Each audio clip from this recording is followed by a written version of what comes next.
पालक के पकौड़े और कई अलग अलग तरीके के पकौड़े भजिया तो हम बनाते ही हैं, लेकिन अगर आप एक बार इस नए तरीके से बने आलू पालक प्याज के पकौड़े बनाना सीख लिए तो हमेशा इसी विधि से बनाइएगा। इसमें हम एक चटपटा सा मसाला डालेंगे जिससे स्वाद दुगना हो जाएगा और पकौड़े बिल्कुल भी तेल नहीं सोखेंगे। आप देख सकते हैं बहुत ही ज्यादा कुरकुरे बने हैं, इतना टेस्टी है कि जो भी खाएंगे आपकी बहुत तारीफ करेंगे। तो चलिए देखें कैसे बनाते हैं।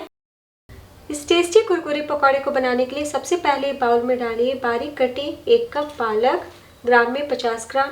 तो सिर्फ पालक के पत्तों का इस्तेमाल करें और धो के पानी सुखा लें। साथ ही डाल दीजिए लंबाई में बारीक कटा हुआ 1 बड़ा प्याज, लंबाई में बारीक कटी शिमला मिर्च, 1 लंबाई में पतला कटा हुआ गाजर और दोस्तों यहाँ पे मैंने फूल गोभी का 1 फूल लिया है, इसे धो लिया है और बैगन के 2 लंबे लंबे स्लाइस लिए हैं। तो बैगन को भी हम इस तरीके से पतले पतले काट लेते हैं। सब्जी जितनी पतली होगी ना पकौड़े उतनी ही जल्दी पकेंगे और क्रिस्पी बनेंगे।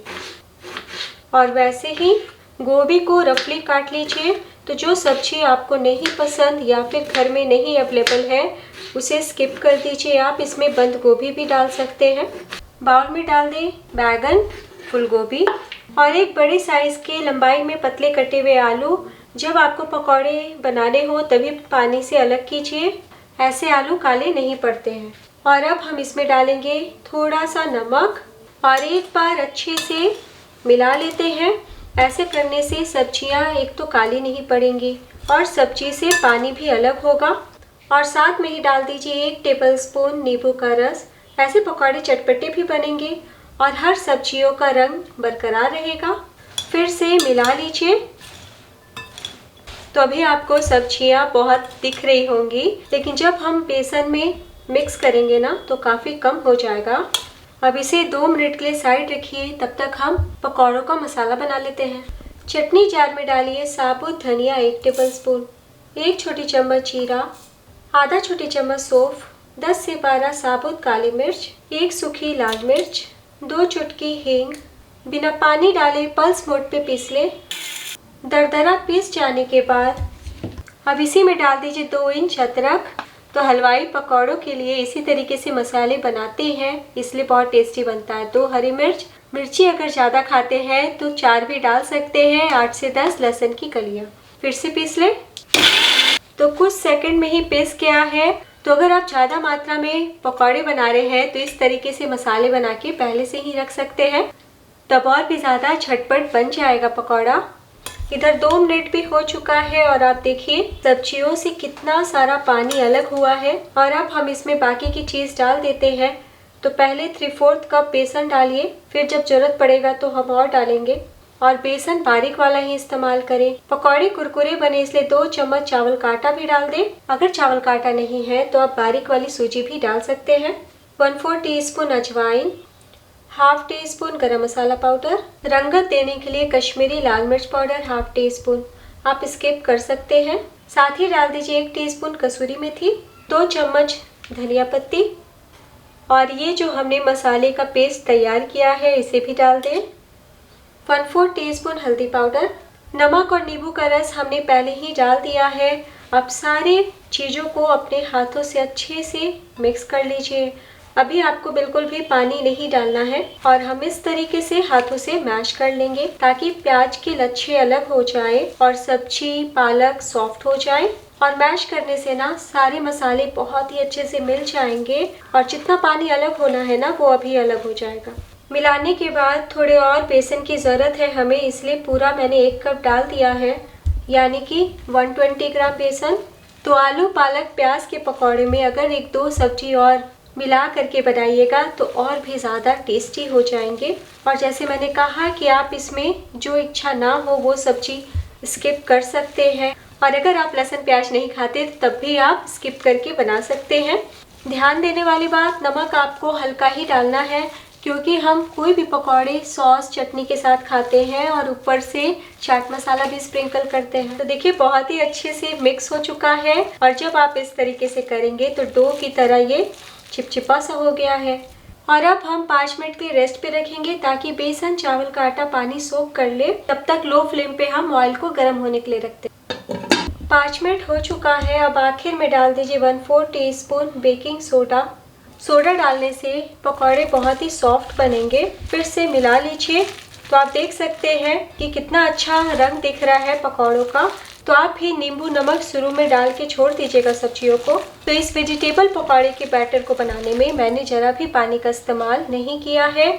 सब्जियों ने खुद से पानी अलग किया है। तो जब आप हाथों में लेंगे तो देखिए बहुत ही अच्छे से बाइंड हो रहा है। बहुत ज़्यादा बेसन नहीं डालना है वरना सिर्फ बेसन का स्वाद आएगा।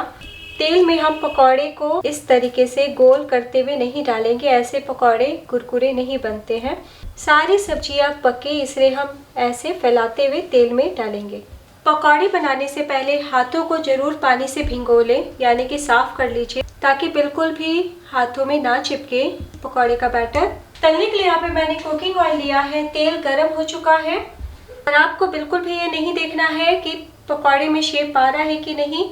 हम फटाफट तेल में डालते हैं और डालने के टाइम फ्लेम को कम कर दें ताकि एक समान कलर आ पाए। तो आप हल्के फ्राई करके पकौड़े को तेल से निकाल सकते हैं और जब आपको सर्व करना हो तब दोबारा से डीप फ्राई कर सकते हैं। मिक्स वेज पकौड़े डालने के बाद फ्लेम को मीडियम कर दें। जब 1 मिनट फ्राई हो जाएंगे तब आप उल्टे। तो देखिए कितने मज़ेदार दिख रहा है। कलर भी बहुत ही प्यारा आ रहा है। आप ये पकौड़ा होली हो या रमज़ान हो या चाय के साथ खाना हो, कभी भी आप बना सकते हैं और इस तरीके से फटाफट मेहमानों के लिए भी बना के सर्व कीजिए। सभी को बहुत ही ज़्यादा पसंद आएगा। उलटने के बाद दूसरी तरफ से भी हम 2 मिनट के लिए फ्राई कर लेते हैं, यानी कि तब तक फ्राई करेंगे जब तक एक प्यारा सा गोल्डन कलर ना आ जाए। तो मुश्किल से आपको 3 मिनट का टाइम लगेगा। आप देख सकते हैं बहुत ही प्यारा कलर आ गया है।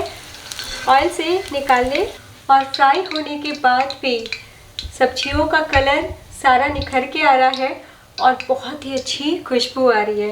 और आप ध्यान से देखिए बिल्कुल भी पकौड़े में तेल नहीं सूखा है और बहुत ही कुरकुरे बनके तैयार हुए हैं। इसी तरीके से हम सेकंड बैच फ्राई कर लेते हैं।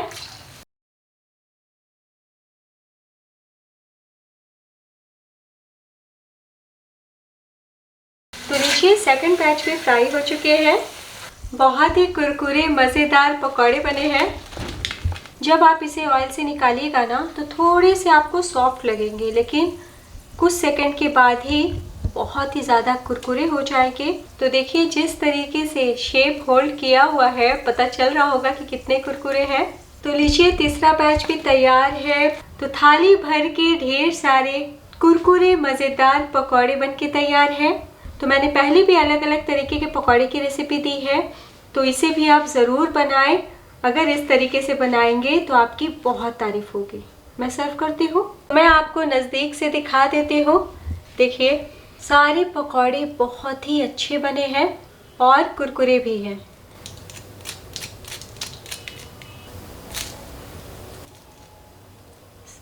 सारी सब्जियां पकी हुई भी हैं।